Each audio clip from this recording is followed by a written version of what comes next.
கண்களுக்கும் நெஞ்சினுக்கும் அறிமுகம்.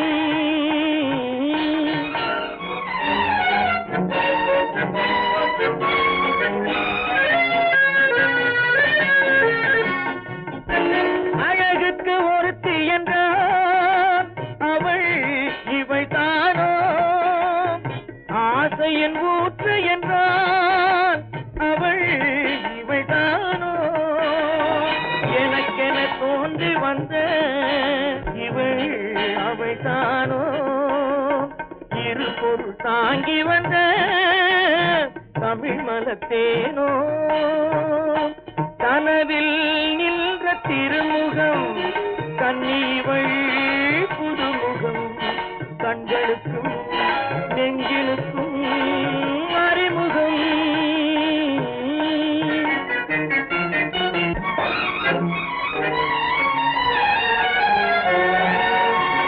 கடிதங்களில் இவள் கைவண்ணம் கண்டேன், கருவிழியில் எடுத்த மைவண்ணம் கண்டேன், எழுத்துக்கும் செயலுக்கும் சம்பந்தமில்லை, என்னதான் நாணம் இது செய்கின்ற தொல்லை, கனவில் நின்ற திருமுகம் கண்ணீவள் புதுமுகம், கண்களுக்கும் நெஞ்சினுக்கும்